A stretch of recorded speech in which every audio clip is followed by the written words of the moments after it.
primeiro lugar, eu queria agradecer o comparecimento de todos e dizer que é de uma extrema alegria ver esse seminário se realizar e essa oportunidade de não apenas podermos ter uma discussão sobre esse tema, esses vários temas tão importantes, como também ter o lançamento do livro Teoria do Direito Contemporâneo, Autores e Temas, um trabalho coletivo, um trabalho na verdade, que é o resultado, a síntese do trabalho de vários anos de diversos pesquisadores e que resultou nessa obra de 20 colaboradores.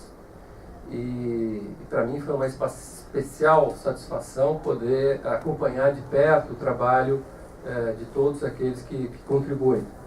A ideia básica desse seminário e desse projeto foi reunir trabalhos de especialistas jovens e talentosos, especialistas sobre temas da teoria do direito contemporâneo, em particular na tradição analítica, e trabalhos que também, na sua estratégia de abordar esses temas centrais da teoria política contemporânea, buscaram, cada um deles, focar-se no trabalho, na obra de algum dos autores referenciais, alguns autores que formam, como eu costumo dizer, essa agenda de debates contemporâneos.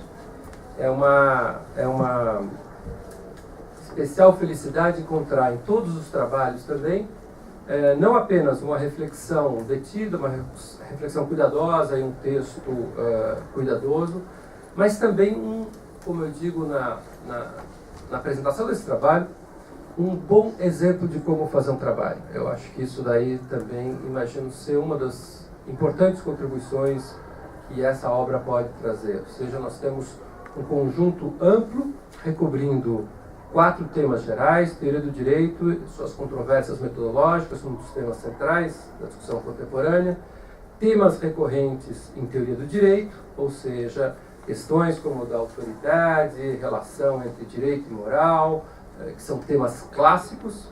Uma terceira parte, um terceiro grupo de questões, que vai corresponder ao terceiro grupo também do nosso seminário, sobre interpretação e prática do direito, e aí alguns autores centrais também reaparecem, como o Dworkin, como Rawls, como Cass Sunstein, a questão do raciocínio jurídico, e uma quarta parte sobre teoria do direito privado e teoria do direito, um tema especialmente caro a mim e, digamos, caro e importante para o debate nacional, mas sobre o qual, tradicionalmente, os teóricos do direito têm dedicado menor atenção. Ou seja, diferentemente, como eu digo, das áreas do direito constitucional, mais recentemente, talvez, direito econômico, que tem se tornado áreas mais charmosas para os jovens pesquisadores do direito. As áreas do direito privado, diferentemente do que ocorre no mundo anglo-saxão, têm despertado menor atenção por parte daqueles que se dedicam à teoria do direito.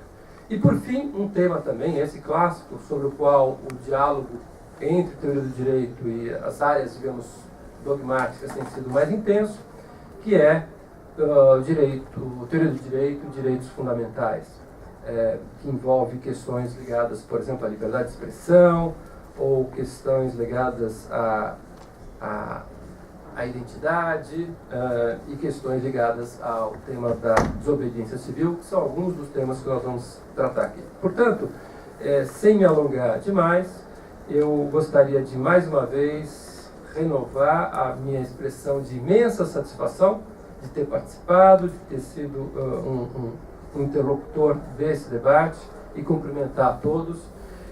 Mas antes de passar ao debate propriamente dito, eu gostaria de fazer uma especial referência ao meu amigo Fernando Rister de Souza Lima, que é um dos grandes responsáveis por estarmos aqui. Ele é o coordenador dessa importante Biblioteca de Filosofia e Sociologia do Direito, no interior da qual é feita essa publicação, e que tem feito um trabalho notável, realmente muito importante, com imensa agilidade e competência, tem coordenado e permitido a publicação de um conjunto amplo e de excelente qualidade de obras nessa área de teoria e sociologia do direito. recentemente o próprio livro dele, que acaba de sair, né, sobre o simbolismo da atuação do STF em direito de saúde, publicação de História do Direito, da Justiça e do Processo no Brasil no século XIX, do professor José Reinaldo Lima Lopes, a Sociologia do Constitucionalismo, do Alberto Febraggio, que também é um livro que saiu muito importante recentemente, Direito como Razão Pública, do professor T.A. Owen fez, Sociologia do Direito, que é uma coletânea que o próprio Fernando organizou, junto com o Alberto Febraio e o Márcio Pugliese, dentre outras. Ou seja, eu estava aqui brincando com ele, para saber em que volume estamos na coleção, nós temos quase que fazer uma consulta diária em face do imenso dinamismo e a generosidade do Fernando de estar aqui. Agradeço também ao professor Celso Campilongo, colega de longa data, que vai ser um dos debatedores desse primeiro painel. Eu passo a palavra para o Fernando e depois nós poderemos dar início aos nossos debates. Obrigado a todos. Bom dia a todos e a todas. É uma satisfação enorme poder ter participado, não participado, né, mas poder ter feito aí vamos dizer assim, o meio de campo entre o professor Ronaldo e a Juruá Editora. Essa biblioteca é uma biblioteca que surge num cenário no qual o mercado editorial ia e acabou indo muito para uma publicação voltada para manuais, cursos, né? E que hoje é um mercado editorial que se preocupa excessivamente não mais com manuais e cursos, mas com livros preparatórios para concurso. Se você pode não ter feito pesquisa nenhuma, mas você escrever um livro, um manual para concurso e mandar para uma editora grande, a chance de você ser publicado seu trabalho é muito maior do que se você tiver estudado 10 anos um autor, ter feito um mestrado, um doutorado sobre ele e ter enviado a sua tese, que é o resultado de uma carreira sua, e é provável que essa tese seja colocada de lado lá e quem sabe um dia alguém vai te falar que não dá para publicar. Tá? Então a biblioteca ela tem esse condão quase que social de abrir um espaço para pesquisa, e para pesquisa jurídica em teoria, filosofia e sociologia. Tá? E ela tem sido muito feliz. Os autores têm incentivado, têm enviado seus trabalhos, nós estamos chegando lá a quase 30 exemplares. Né? A programação para esse semestre, se a gente ultrapassar 30 exemplares, que não é pouca coisa, se nós levarmos em consideração o pouco tempo que a biblioteca tem. Mas o livro em especial, quando eu tive o contato com o livro, foi algo que me despertou um interesse muito grande. E eu trabalhei bastante junto à editora, ao conselho editorial, para que esse livro fosse publicado, por dois motivos. Primeiro, que é um livro que demonstra e denota um trabalho coletivo de jovens autores, mas de autores com qualidade, de uma pesquisa séria, de jovens professores que estão trilhando o seu caminho pelo caminho da pesquisa, pelo caminho do estudo, que é o que melhor nós podemos fazer pelo nosso país. Mas também por um motivo em especial, para quem não sabe, eu acho que a maioria de vocês sabem, esse livro celebra também uma carreira acadêmica. Tá? Celebra a carreira do professor Ronaldo Porto Macedo, que é um dos grandes nomes da filosofia do direito brasileira. Esse livro é o conjunto dos seus orientandos de iniciação científica, de graduação, de mestrando, doutorando, que ele, com uma grandeza ímpar, tem orientado esses jovens talentosos e tem aberto um caminho para eles que é muito difícil para um país como o nosso. Então é um livro que celebra uma carreira de um professor, uma carreira de um orientador, uma carreira de um amigo acadêmico que tem reunido no longo da sua carreira acadêmica, da sua brilhante carreira acadêmica, trabalhos de alunos, de orientandos, que num país como o nosso, onde nós temos tanta dificuldade de organização, de celebrar isso, nós devemos celebrar e comemorar, porque é o resultado de uma vida trabalhada em prol da vida acadêmica, em prol da filosofia do direito. Esses trabalhos demonstram uma linha de pesquisa muito clara, uma linha de pesquisa em prol da teoria do direito, trabalhando de forma séria, de forma consciente, autores importantíssimos no debate mundial. Então, para finalizar, gostaria de pedir uma salva de palmas para o orientador de vocês, professor Ronaldo.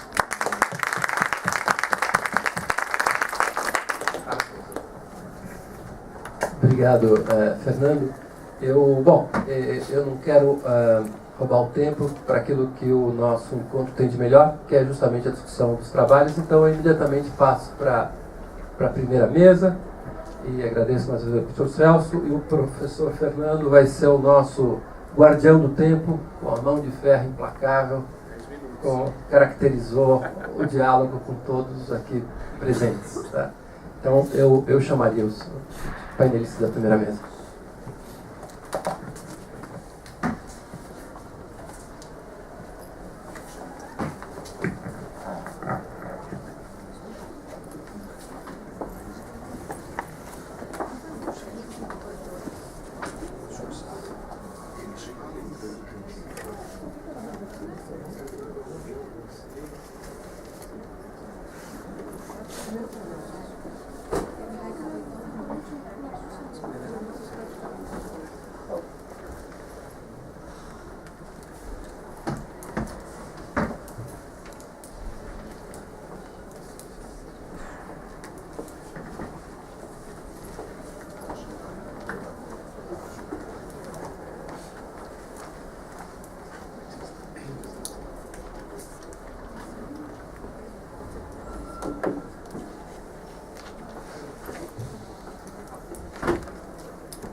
Retomando assim os trabalhos, vamos começar a abertura com a primeira mesa.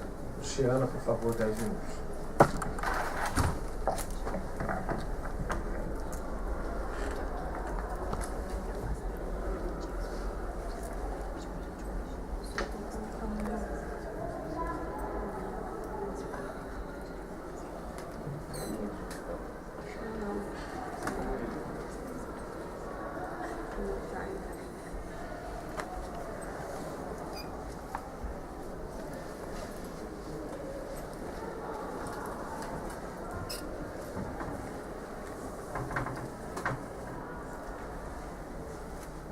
Bom dia a todos, todas. Bom dia a todas e todos. Queria, de início, agradecer ao professor Ronaldo pela oportunidade e dizer de público a minha gratidão a ele por toda a minha formação na minha trajetória acadêmica. E agradecer também pela organização do seminário. Clarice e Daniel foram nossos organizadores, então, muito obrigada. Bom, eu vou, então, expor um pouco aqui esse trabalho, que é um trabalho que resultou da minha dissertação de mestrado, e talvez seja um dos trabalhos mais abstratos desse seminário. Não sei se é por isso que vocês me escolheram para abrir, falar primeiro, mas eu tenho aqui essa função. E é um trabalho que visa expor uma certa interpretação de um autor, né, que é o Ronald Dworkin, que é um dos filósofos mais importantes aí seguramente da segunda metade do século XX.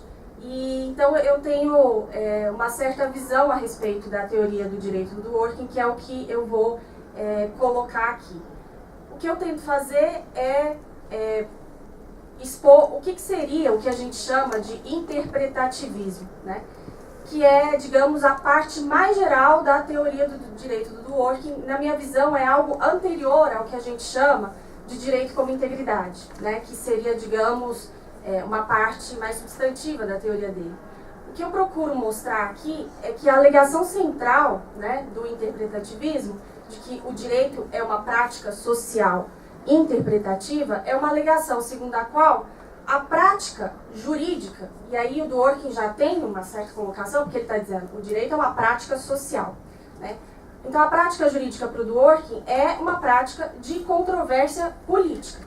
Nesse sentido, a teoria do direito, ela sendo uma interpretação dessa prática de controvérsia política, é uma teoria também política, né? E é uma teoria que vai ter alegações políticas próprias. Para enquadrar, né, essa visão, para, digamos, achar as raízes dessa visão na obra do Dworkin, eu acho que é muito mais proveitoso a gente partir não da questão da diferença entre regras e princípios, que é um ponto de partida muito comum, né, no estudo do Dworkin, mas de um ponto de partida diferente que eu acho que ele desenvolveu num texto chamado Modelo de Regras 2, né, no qual ele vai refutar basicamente uma ideia, que é uma ideia que veio a ser diretamente associada ao positivismo jurídico, segundo a qual os deveres que surgem de uma determinada prática social decorreriam de regras sociais convencionalmente aceitas nessa prática, né? Então, o Dworkin refuta essa ideia. Ele diz, deveres não surgem de práticas sociais convencionalmente aceitas. E aí ele vai fazer um argumento para mostrar que é possível que exista deveres que a gente entende numa determinada prática ser um dever, sem que haja qualquer tipo de comportamento convergente.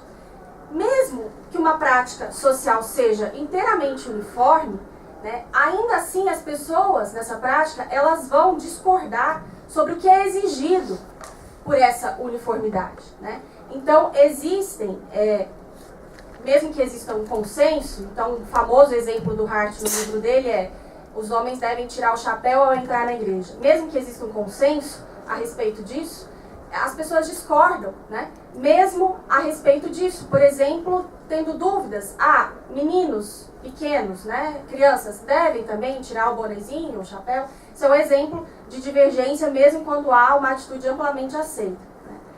E aí o Dworkin, na minha visão, ele vai fazer um argumento além, dizendo as pessoas, elas têm, então, práticas de aceitação de regras, né? Existem aí regras consensualmente aceitas. O Dworkin está dizendo que, na verdade, as pessoas divergem sobre quais deveres surgem dessas regras. E ele vai dizer o seguinte, mas existem deveres que são decorrentes do consenso em si, ou seja, no core, né, no centro daquilo que a gente concorda, aquilo é um dever, ou seja, os homens são obrigados a tirar o chapéu ao entrar na igreja. E aí o Dworkin vai dizer, não é correto nem mesmo falar que as regras sociais estipulam um nível mínimo de deveres e de direitos. Esse, para mim, é o ponto central do que é o interpretativismo, né? O Dworkin está dizendo o seguinte, práticas que a gente enxerga como não tendo um propósito ou não tendo um valor, elas não impõem deveres, né? Então, o exemplo que surge aqui, que é o exemplo mais famoso do Dworkin, que é o que vai ser o exemplo fundamental de comparação com o direito, é o exemplo da cortesia. As práticas sociais de cortesia, ele vai dizer, elas têm algumas regras sociais. Só que e são regras sociais nas quais a gente pode enxergar certo consenso. Só que existe um momento no qual aquela própria regra é desafiada. Então, ele vai dar um exemplo. Quando uma regra social ela determinou que os homens oferecessem cortesia às mulheres, as pessoas podiam de início aceitar que as mulheres tinham direito a essas cortesias. Mas é possível que uma pessoa se levante contra isso e diga, isso não é correto, porque isso demonstra um certo machismo, né? Eu, por ser mulher, eu não preciso que o homem se levante no momento que eu entro na sala, ou que ele pague a conta do jantar para mim. Isso mostra o seguinte, a controvérsia sempre pode emergir numa prática social, né? Então, na verdade, não é a prática que constitui o julgamento normativo.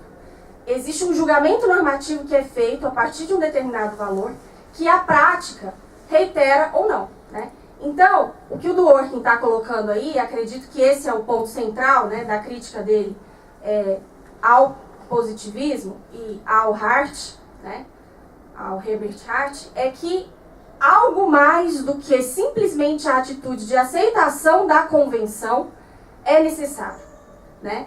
Em Hart, existe a visão de que o ponto de vista interno, o ponto de vista daqueles que estão submetidos às regras sociais, é essencial. O que o Dworkin, na minha visão, está dizendo é que o ponto de vista interno, ele não é simplesmente um ponto de vista de mera aceitação das regras, né? Então, eu acho que esse é o argumento central do interpretativismo, e é a partir disso que o Dworkin vai, então, se voltar para o direito, né, e mostrar que o direito é uma prática social controversa, né, desse tipo.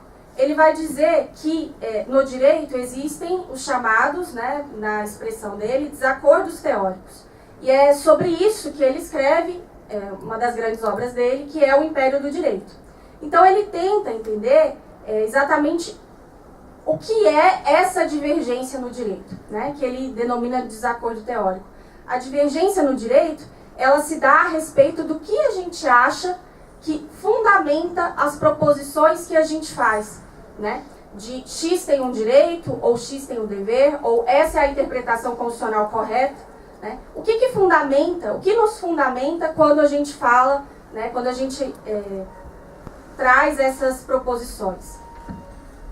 O Dworkin, ele, então, tenta justamente explicar como esses desacordos teóricos são possíveis. E a partir disso, ele vai negar, né, visões que dizem que os desacordos teóricos, na verdade, são ilusórios, porque o direito seria simplesmente aquela prática convencional, né, de aceitação de regras.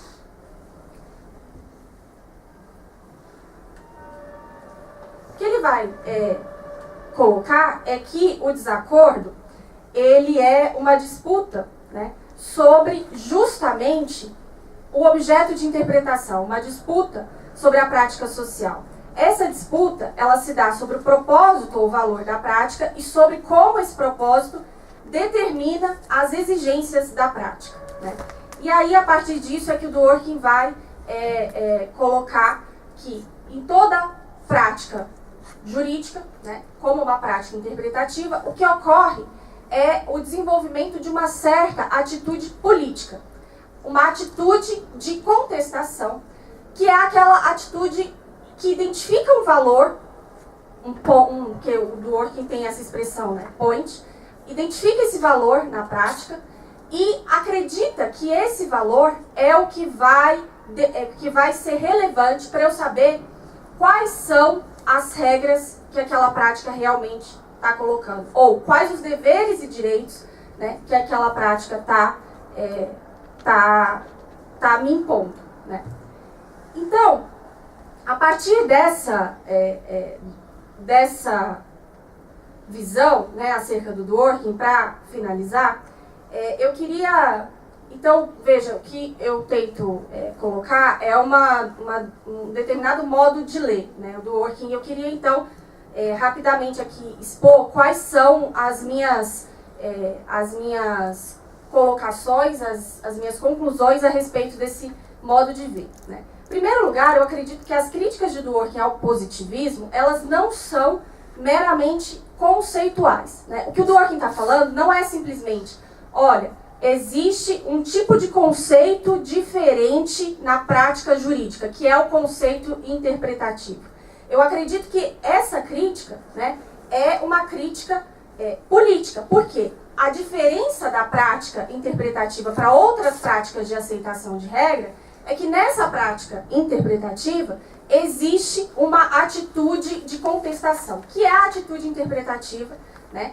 Ela, veja, eu vou deixar tempo para o debate, eu estou passando muito rápido aqui por várias questões. Eu não acho que a atitude interpretativa seja sempre de contestação, né? Mas o que está na raiz dela, o que faz ela surgir, sim, é uma divergência, né? Então, as práticas interpretativas, elas só se desenvolvem quando os participantes os participantes, eles passam a ter uma atitude crítica. Essa atitude crítica é aquela de identificar o valor ou propósito na prática e achar que esse valor ou propósito é o que determina, né, as regras que estão emergindo daquela prática. Então, veja, o caráter interpretativo da prática, ele é histórico, né? Identificar uma prática interpretativa é fazer um julgamento sobre a sua moralidade política e não simplesmente analisar os conceitos usados pelos participantes, né? A interpretação, dessa maneira, ela é uma atitude política e não conceitual. E aí eu acho que a partir disso a gente pode ter algumas conclusões a respeito da própria teoria do direito, né? A teoria do direito, ela vai ser então uma posição a respeito de qual é o valor da prática e como aquele valor determina as regras que dela surgem, né? E por isso também ela não é uma teoria meramente conceitual, neutra, né? Mas é também uma espécie de teoria política. Então, eu queria colocar aí essas questões, queria dizer que eu apresentei em 13 minutos, então tem o benefício dos 3 minutos adicionais aí. E, enfim, espero que a gente possa debater melhor tudo isso que eu falei, que passei muito rápido sobre todos esses pontos. Obrigada.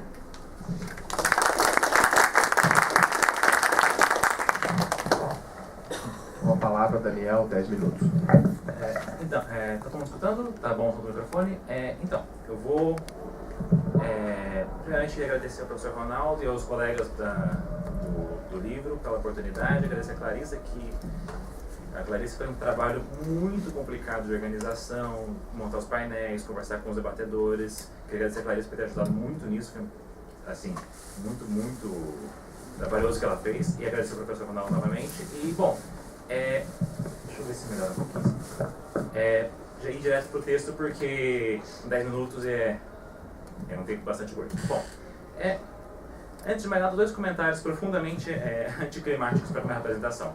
O primeiro é que quando a gente revisa o próprio texto, para preparar a apresentação, você lê o texto e você acaba concluindo que, bom, poxa vida, podia ter feito melhor. Segunda coisa como esse é um trabalho um pouco mais antigo, que eu tinha escrito alguns anos atrás, talvez se eu fosse fazê-lo do zero, eu imagino que, para quem chegou a ver o texto, talvez eu fosse um pouquinho menos bondoso com o Durkheim. Eu acho que eu seria um pouquinho mais traíra com o Durkheim se eu fosse refazer esse texto. Mas, deixando esses 2 pontos anticlimáticos de lado, indo direto para a exposição. Qual foi a ideia no capítulo? No capítulo que eu chamei de O Ouriço Joga Xadrez, o convencionalismo jurídico em xeque. A ideia do título é a brincadeira com a própria metáfora que o Durkheim usa de se comparar com o ouriço constantemente. E a metáfora que geralmente os positivistas, em especial os convencionalistas, usam, que é a metáfora do jogo de xadrez. Qual é a brincadeira? Dizem os convencionalistas que o direito se parece com o xadrez. Daí, inclusive, o título de um dos artigos do Andrei Marmor, que é o interlocutor privilegiado do meu artigo, o título do texto dele se chama Is Law Like Chess? E o Durkheim, novamente, com a metáfora do ouriço. Bom, qual que é a brincadeira? Quando o Hart coloca o positivismo dele, ele coloca o positivismo dele como sendo aquilo que ele vai entender como a união de regras primárias, que estabelecem condutas, basicamente, e regras secundárias, que são regras sobre regras. E essas regras secundárias, regras sobre regras, um dos papéis que elas exercem basicamente 3 papéis. O primeiro papel de estabelecer os mecanismos de adjudicação. O segundo papel, estabelecer os mecanismos pelos quais você consegue alterar as próprias regras. E o terceiro papel, que é o que nos interessa mais aqui, é o papel de reconhecer quais são as regras válidas dentro do jogo do direito. Bom, qual é a brincadeira do Hart?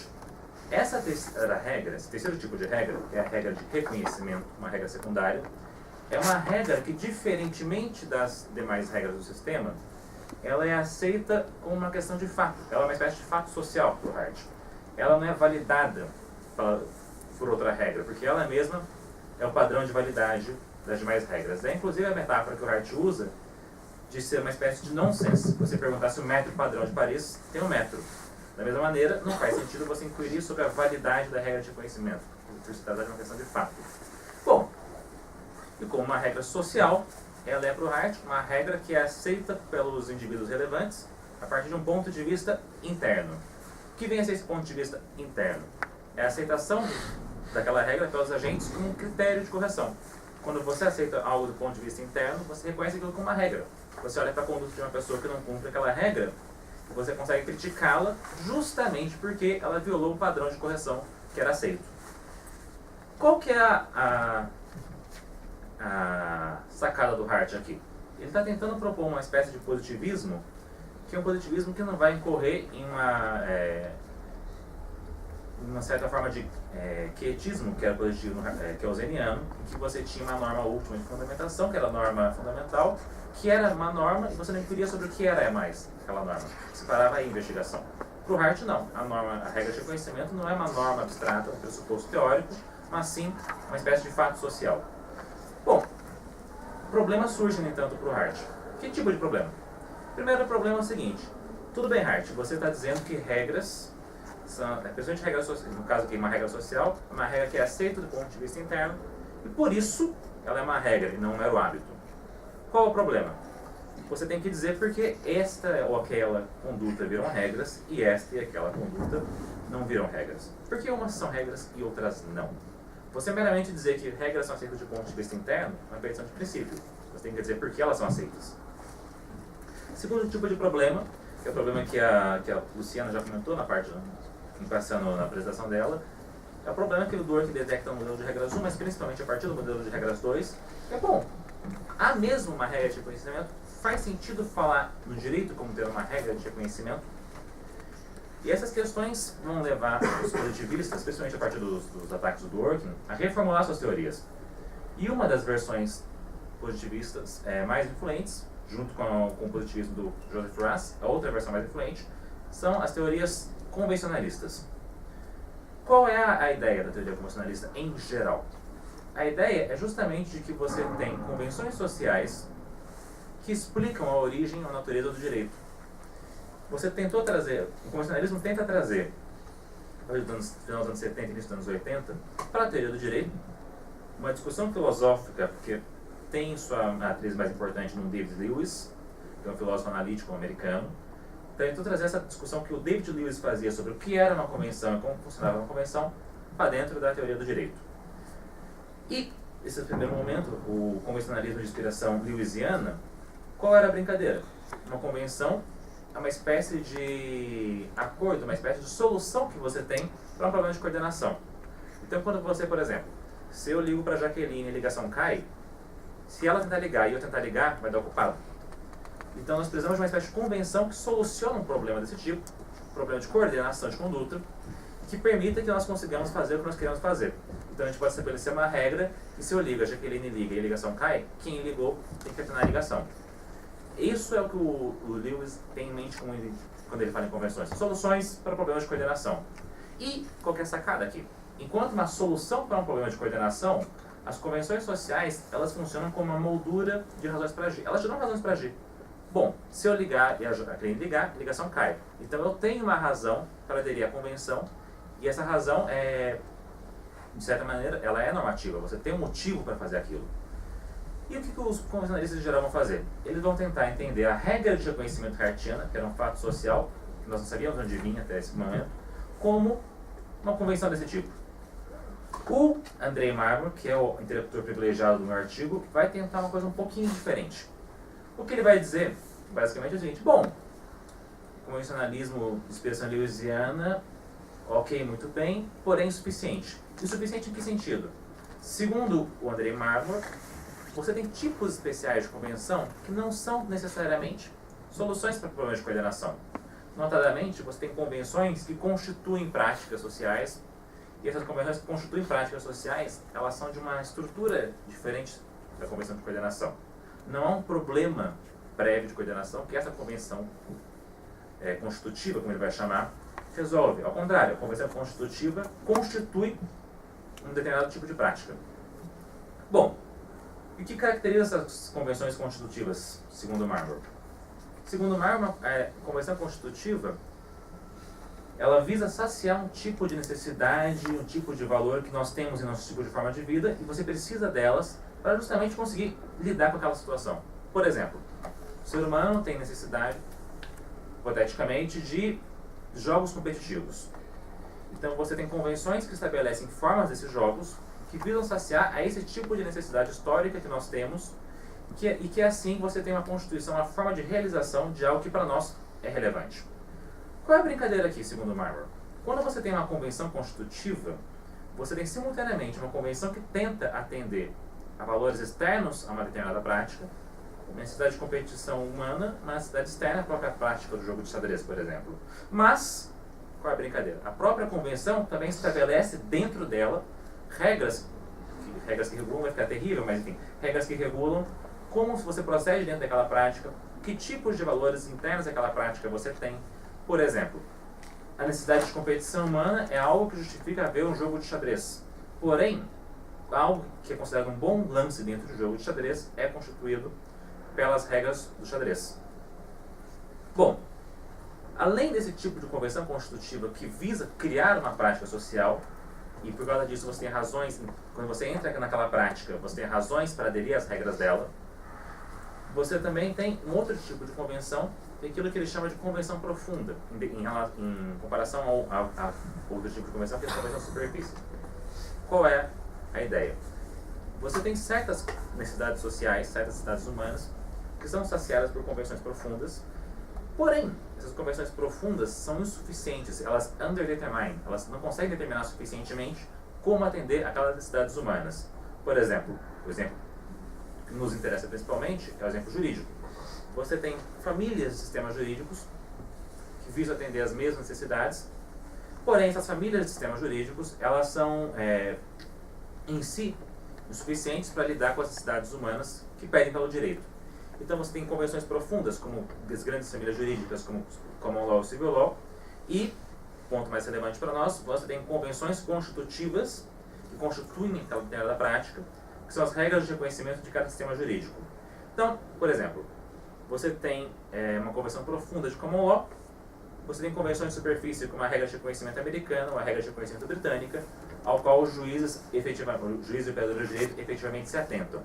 Então você só consegue realizar e satisfazer aquelas convenções profundas quando você realiza e satisfaz as convenções de superfície que lhe dão maior determinação. Qual que é a vantagem dessa estrutura do Marmor, segundo ele mesmo? Primeiro, você consegue explicar uma coisa que a teoria do direito não explicava direito até então, que era o caráter histórico do direito. Quando você vê convenções constitutivas como uma forma de realizar certos valores, uma forma de você criar valores dentro daquelas práticas, você consegue entender por que nós temos direito, para que aquilo serve. Segundo ponto, como parte desses valores são externos, pelo menos estes, mas também possivelmente os valores internos das práticas, são passíveis de revisão e interpretação. Você tem valores que servem como base para as práticas, e esses valores podem ser revisitados, reinterpretados, e isso vai provocar, segundo Marmor, alterações dentro daquela própria prática social. E mesmo valores internos, valores que são criados dentro de uma prática, por sua vez também podem ser reinterpretados dessa forma. O que eu tento fazer então no artigo? Eu tento articular a forma como o André Marmor constrói esse convencionalismo de duas camadas, de convenções constitutivas, como regras de reconhecimento, e convenções profundas, como sistemas jurídicos, famílias de sistemas jurídicos, perdão. E então eu tento expor essas convenções a aquilo que poderíamos chamar de uma crítica durkheimiana. Basicamente, qual que é o grande mote da crítica? Tudo bem, você apresentou um mecanismo útil, interessante de conceber convenções sociais, você consegue explicar algo que o convencionalismo lewisiano não conseguia, porém, a partir do momento que você admite que são valores externos das práticas e valores internos das próprias práticas também, que são relevantes, e esses valores são passíveis de desacordos e reinterpretações, a pergunta final é, faz realmente sentido dizer que esse tipo de convencionalismo flexível a interpretações, relacionado à criação e recriação e redefinição de valores, relacionado às necessidades humanas que temos e a um certo caráter histórico e imutável do direito, faz realmente sentido chamar esse positivismo jurídico convencionalista de positivismo? Acho que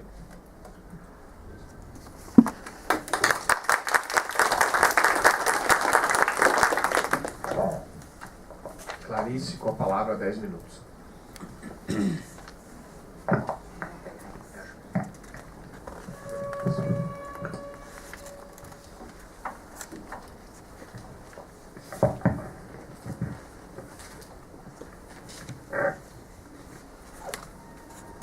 Bom dia, queria agradecer primeiro também a todos pela presença e agradecer também ao professor Ronaldo pela oportunidade, ao Fernando, ao professor Campilon por ter gentilmente aceito o convite e aos meus colegas aqui da mesa, ao Daniel também por ter auxiliado tanto na organização.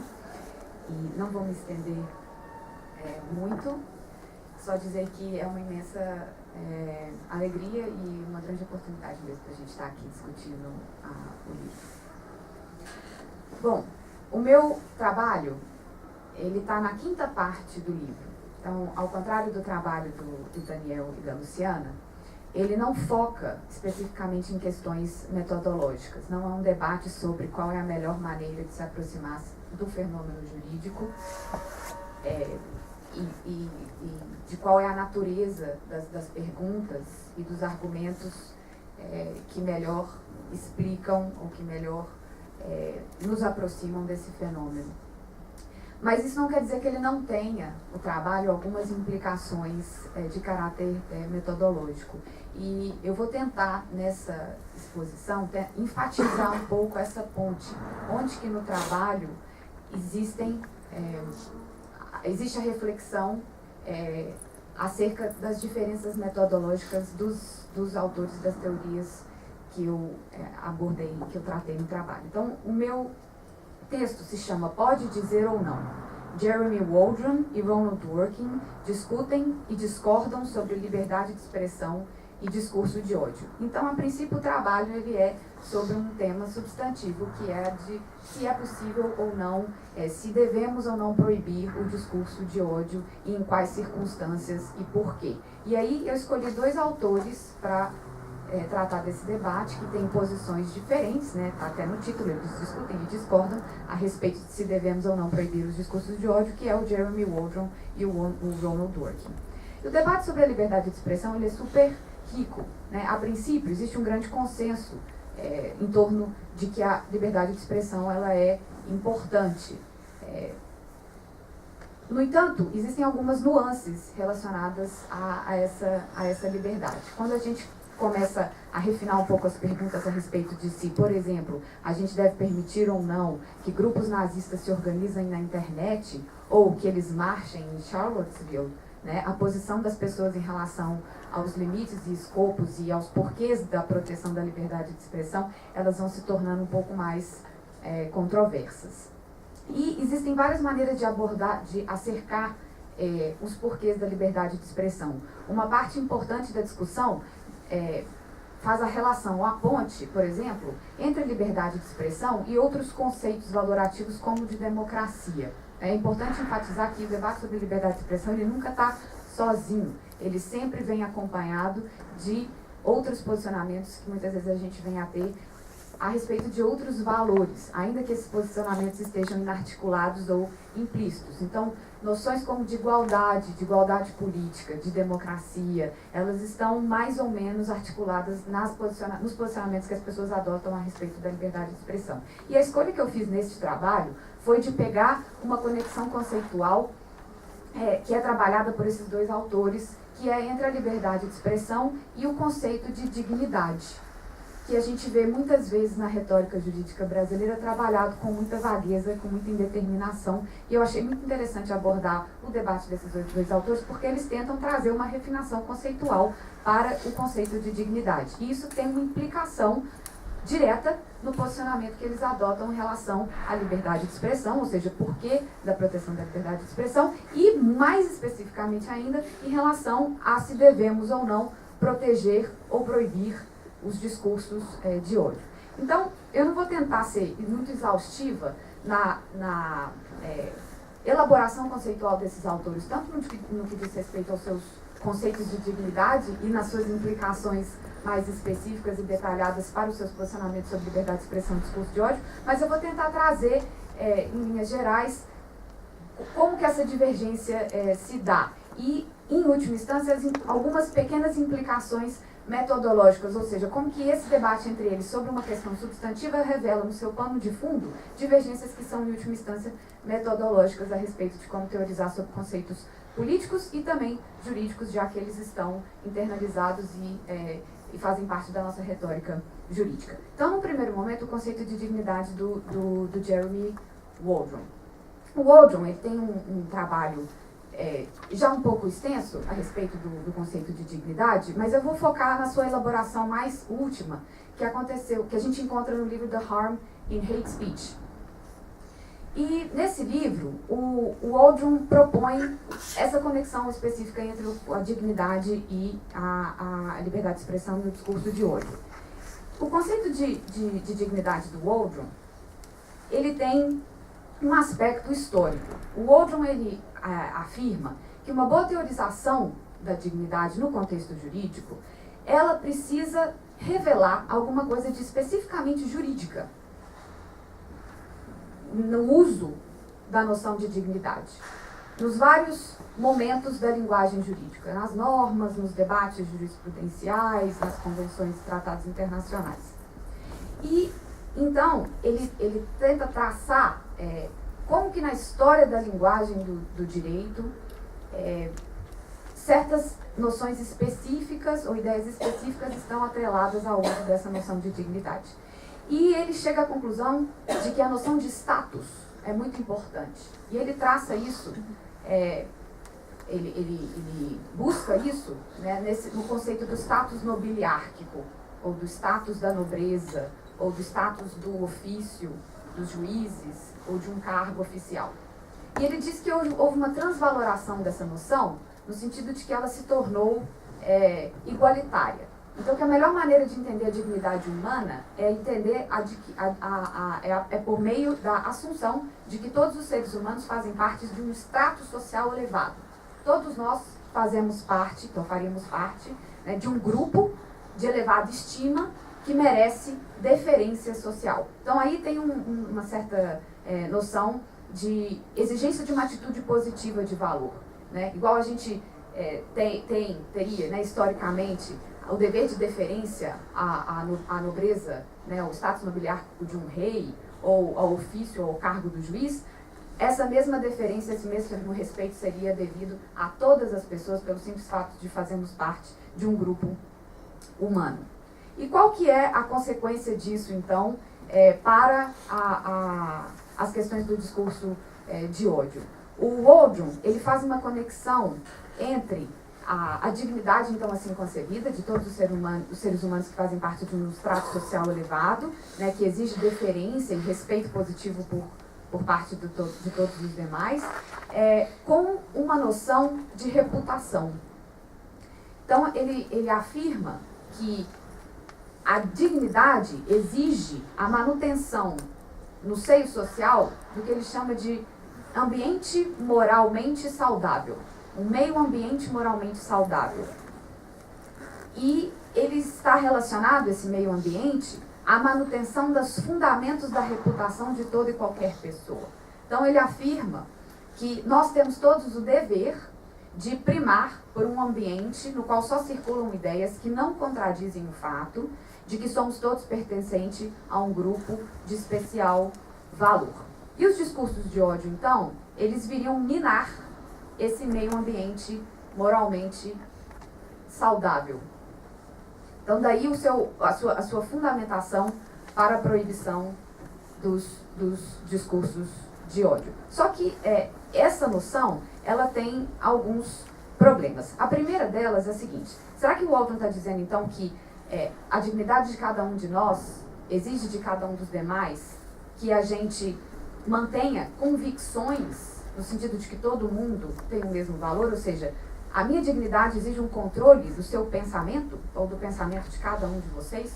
O fato de que eu tenho dignidade, de que eu tenho valor humano que deve ser reconhecido pelo Estado, significa que eu tenho um direito de controle dos pensamentos de vocês, e aí, por conta disso, eu teria também direito de um controle do discurso de vocês, ou seja, eu tenho um direito a ser positivamente representada na mente de cada um. E ele se apressa para dizer que não é isso, que não, né, a dignidade ela não importa num controle de pensamentos. Mas então ela importa no quê? Ele fala que a proibição do discurso tem muito mais a ver com seus efeitos do que com a pretensão de um controle de convicções ou de pensamentos. Quando ele faz esse passo entre controle de convicções para um controle de efeitos, o argumento ele passa a sofrer de alguns probleminhas de universalização. E eu discuto alguns desses problemas, eu vou só dar um exemplo. Quando ele fala, então, que a gente proíbe discursos de ódio, por exemplo, por conta do impacto que ele tem, né, no comportamento de terceiros em relação à minha pessoa, fica um pouco difícil de explicar por que a gente proíbe esse e não proíbe uma série de outros discursos que têm também o mesmo impacto tão nefasto, muitas vezes pior, né, do ponto de vista dos meus interesses, do que o discurso de ódio. E aí a gente pode dar um exemplo, por exemplo, de discursos políticos em geral. Né? A maior parte da população talvez padeça muito mais das nossas estruturas políticas, das nossas estruturas distributivas, e que estão, a gente pode imaginar que elas são mantidas pelo fato da gente ter a livre circulação de um discurso político, que a gente pode entender que talvez seja inadequado, do que por conta de discursos de ódio. Então, existe um problema de universalização. E aí eu passo, então, para a teoria do Dworkin, que ela é eminentemente ética. Puxa vida. Ela é eminentemente ética. O que isso quer dizer? Ele constrói uma teoria que está muito mais relacionada à maneira como a gente se enxerga, né, ao valor da nossa própria vida, e ele entende que na base das nossas práticas relacionadas a como a gente enxerga o valor da nossa vida, tem uma noção muito importante que é a do individualismo ético, que é o fato de que a nossa vida só tem valor se a gente assume a responsabilidade pelo nosso próprio caminho. E nisso está incluído uma noção de individualismo na formação das nossas convicções políticas também.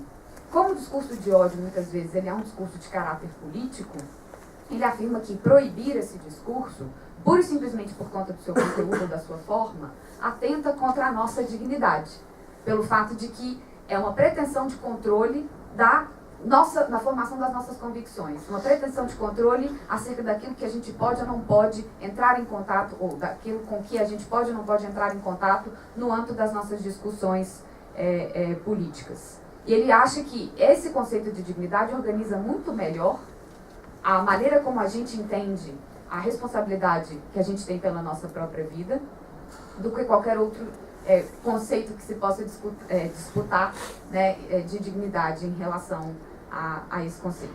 Eu não tenho muito mais tempo e eu queria então concluir a partir do que significa essa comparação entre conceitos de dignidade. Eu acho que a gente avalia, e eu não vou ter condição de fazer essa avaliação aqui na apresentação, por isso convido também a leitura do texto, entre os dois conceitos, primeiro, pela sua capacidade de organizar algumas intuições importantes que a gente tem, tanto na nossa prática sobre liberdade de expressão, quanto a nossa prática em relação ao que a gente entende por liberdade individual, né, em liberdades civis de forma geral, e dentre elas a nossa liberdade de formação de convicção política, a nossa igualdade política. Então, a gente avalia, né, o conceito de cada um dos autores a partir da maneira como eles têm sucesso ou não na organização dessas intuições básicas nas práticas de liberdade. E eu queria também chamar a atenção pelo fato de que o Dworkin, o Waldron, ele tem a pretensão de construir um conceito de dignidade que tem algum tipo de lastro histórico. E ele acha que esse é um ponto importante da construção de qualquer conceito de dignidade que seja tipicamente jurídico. E o Dworkin, ele vai negar que esse seja o caso, ou que essa seja uma necessidade. Até porque o conceito é disputado. Eu acho que na exposição que o Waldron faz da própria história do conceito de dignidade, o que ele propõe, ele mesmo mostra essa controvérsia, né, no momento em que ele diz que a dignidade, no momento, ela era reservada a determinados grupos e ela tem aí uma transvaloração, ela é disputada em alguns momentos culturais, aí, por exemplo, da poesia romântica, da literatura, e é essa controvérsia, né, esse caráter, mais uma vez, até remetendo nesse sentido ao trabalho da Luciana, que explica a maneira como a gente se relaciona com esses conceitos valorativos. Então, essa exigência que o Waldron se coloca não parece muito coerente com a natureza do nosso próprio discurso acerca de liberdades e de dignidade humana. Então, eu encerro por aqui. Obrigada. Imediatamente passo a palavra ao professor Campilongo para suas provocações.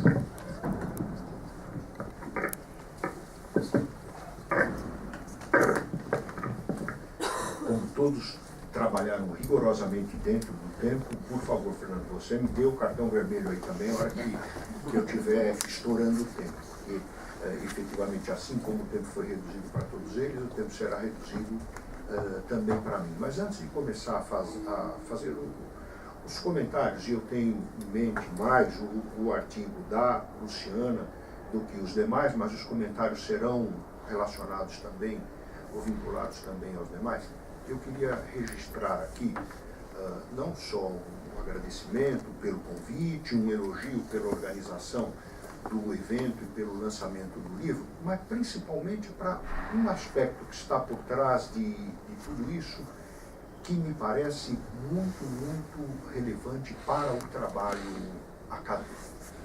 O que faz o professor Ronaldo tem um grupo expressivo, numeroso e qualificado de estudantes, trabalhando alguns autores, e no caso aqui da nossa mesa, particularmente o Dworkin, né, funciona como uma técnica, na minha maneira de ver, na minha leitura, uma técnica muito importante de condução da pesquisa acadêmica, de condução do trabalho acadêmico. O professor Ronaldo, evidentemente, não é único, há outros professores na faculdade que criam um ambiente análogo a este. O professor Ronaldo cria um espaço de convivência e de trabalho coletivo em torno de determinados autores, de determinados temas, cria verdadeiras linhas de pesquisa que acabam se traduzindo, por exemplo, na publicação de livros ou na formação de uma mesa como esta, ou na realização de evento como esse o dia inteiro hoje aqui na faculdade. Isto não é fácil, não é em qualquer escola que a gente tem condições de criar um ambiente como este. E o professor Ronaldo faz isso tudo com maestria. Então, queria registrar, digamos, este elogio geral, que é um elogio aos expositores, aos trabalhos e ao organizador do seminário, que é algo que, enfim, eu admiro e respeito muito essa forma de condução do trabalho acadêmico. Bom, feito isto, eu começo com uma brevíssima história para tentar ilustrar, digamos, a saia justa um pouco em que eu me sinto para fazer esses comentários, porque a minha perspectiva, o que evidentemente não significa que ela esteja correta, muito menos que a perspectiva de quem ocupou os demais espaços e teve a prioridade aí para fazer as exposições esteja errada, de forma alguma. Mas eu vejo todos estes problemas de uma maneira muito distinta da que vocês veem. Eu vou apresentar aqui a minha maneira de ver esses problemas, o que não significa de forma alguma que ela esteja correta, né? E tampouco que a de vocês esteja equivocada, ou o contrário. Eu só vejo de uma maneira diferente. Eu vou contar uma pequena história que ilustra. Uma vez eu e o professor Faria vamos participar de um seminário na Espanha, e sairíamos do seminário na Espanha e iríamos para um seminário na Itália. Resolvemos alugar um carro na Espanha e ir até a Itália. No meio deste trajeto, paramos lá no interior da França, num determinado posto de gasolina, para abastecer o carro. Chegou, o frentista estava se aproximando do carro, e ele ouviu eu e o Faria conversando alguma coisa em português, e com um sotaque inequivocamente de um português, de Portugal, tá? Falou para a gente: brasileiros? E nós respondemos que sim. Ele falou: então espera um pouco, que eu vou chamar o meu primo que morou no Brasil, falando português, enfim, estava entendendo o que a gente estava falando. Vou chamar o meu primo que morou no Brasil para falar com vocês. E foi lá chamar o primo. Eu falei: escuta, ele precisa chamar um reforço para poder falar conosco em português. Chega o primo. Já tinha estranhado isso, né? Chega o primo E a gente perguntou como é que fazia para ir para a localidade que a gente pretendia. E o sujeito estava olhando numa determinada direção e começou a dar a explicação. Olha, vira a primeira direita, a segunda esquerda, passa por cima do viaduto, passa por baixo da estrada, cruza a ponte, tem a ferrovia. Uma coisa ininteligível. Olhando numa direção e dando explicação numa língua que a gente entendia perfeitamente, mas ininteligível a explicação. Em um determinado momento da explicação, ele virou-se para o outro lado, né? E falou, não, espera um pouco, olhando para este lado fica muito mais fácil, é só ir reto o tempo inteiro que vocês vão chegar no local. Parece piada, não é? Verdade pura. Perguntem ao professor Faria. Por trás desta brincadeira, eu tenho visões, perspectivas, que, dependendo da direção, da diferença que eu demarcar e para onde eu estiver olhando, eu vejo algumas coisas que, olhando na outra direção, eu não sou capaz de ver. E muitas vezes nós não nos damos conta de que não vemos aquilo que não vemos. E é um pouco a respeito disso que eu quero conversar com vocês. É uma expressão famosa do construtivismo do von Foster, a afirmação, a direção do seu discurso, da sua conversa, com a seguinte afirmação paradoxal e controvertida. Aos que não veem aquilo que não veem. O que é que significa isso?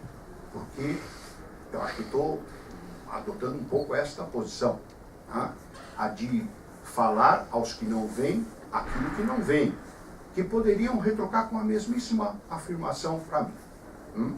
Não, quem não vê, que não vê, aquilo que não vê, é você, não somos nós. Então, dependendo da diferença que estiver no meu ponto de partida, eu vou privilegiar alguns aspectos e deixar de lado outros. Então, eu estou mais ou menos na posição daquele frentista que virou-se para a direção oposta e começou a examinar uma outra paisagem, uma outra direção. O trabalho, particularmente o da Luciana, que eu li com mais atenção, o trabalho é de um rigor analítico, de uma precisão conceitual, as referências ao Hart, ao Dworkin, o detalhamento do debate, a leitura rigorosa dos dois autores, que o único ponto de partida do qual eu posso partir é aquele ao qual o professor Ronaldo fez menção na abertura agora há pouco. O professor Ronaldo disse, olha, eu tenho aqui um conjunto, um modelo, um exemplo de como bons trabalhos podem ser feitos. É o que eu acho do artigo da Luciana. Então, estou partindo desta premissa. Acho que é um trabalho rigoroso, um trabalho admirável, um trabalho que envolve um esforço de leitura, de interpretação e de construção do argumento primoroso, muito valioso. Bom, partindo deste pressuposto e da ideia de que a minha perspectiva, o meu ponto de partida, a minha distinção é distinta do que a do Dworkin ou do que a do Hart, que são os autores mais mobilizados no texto da Luciana, e sem me identificar quer com uma postura, uma do Dworkin, quer com a outra, o positivismo do Hart, eu acho que a gente poderia dizer, meia dúzia de pontos que eu vou levantar aqui para, digamos, demarcar a minha diferença de perspectiva em relação à teoria do direito, a relação entre direito e moral e a relação entre direito e política. Eu percebo todas estas diferenças de um modo completamente diverso daqueles do Dworkin, daqueles da Luciana. Em primeiro lugar, quem observa o que? Para que eu diga que o direito e moral se sobrepõem, o direito e política se sobrepõem, ou que a teoria do direito tem inevitavelmente uma dimensão política. Quem é o observador? Eu estou falando isso desde uma perspectiva política, é uma coisa. Eu estou falando isso desde a perspectiva da teoria da política, do sistema político, de um político. É possível que eu veja dessa perspectiva, de uma perspectiva de observação externa ao direito e própria do sistema político ou da teoria política, eu diria que é possível observar tudo isto que a Luciana descreveu. Muda de figura se eu entender a teoria do direito, que não é necessariamente o ponto de vista correto, a perspectiva correta, mas muda completamente a perspectiva se eu entender a teoria do direito do ponto de vista interno ao direito como uma técnica de autodescrição do próprio sistema jurídico. Fica muito mais difícil entender que a teoria do direito tem uma dimensão política. Eu não vejo isso. Tá? Não vejo isso porque não vejo coisas que os outros estão vendo. Tá? Não vejo porque a minha perspectiva, o meu ponto de partida, o tipo de observação que eu faço do sistema jurídico é um tipo de observação completamente diverso. Não é nem melhor nem pior do que os outros, mas é muito diferente. Tá? Se eu entender a teoria do direito como instância reflexiva daquilo que se pratica, para usar uma linguagem que está mais próxima do Dworkin do que da minha, daquilo que se pratica no sistema jurídico, eu diria, das operações comunicativas do sistema jurídico, esta instância reflexiva das operações do sistema pressupõe um conjunto de referências muito distinta das referências próprias da política. Tá? Ela dá o exemplo da fotografia, a gente pode considerar a fotografia arte ou não. Tá? Da perspectiva que eu estou adotando, a gente pode considerar que a teoria do direito, evidentemente que tem uma relação com a política, mas não se confunde com a política, não é necessariamente política, não desempenha a mesma função comunicativa que a política desempenha. Bom, segunda observação que eu faria, ela diz respeito a uma linguagem que tem menos a ver com consenso, desacordo ou confusão, ainda que, na minha opinião, muitas das coisas que eu esteja falando aqui sejam muito mais com o objetivo de provocar confusão do que desacordo ou qualquer outra coisa.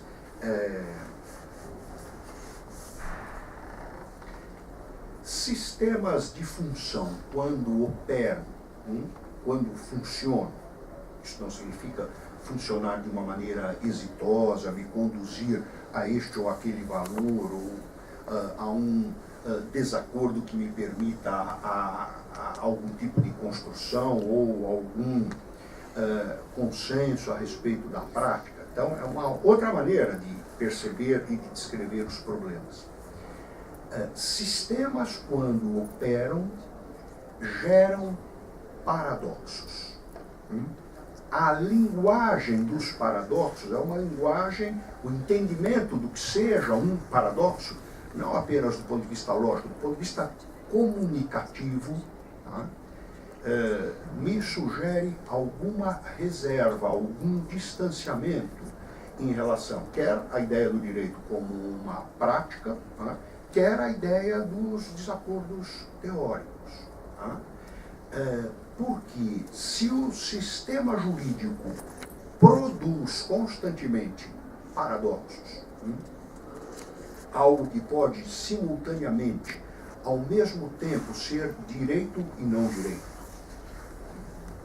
ou que pode ser moral e menos moral, ou imoral, ou amoral, tá?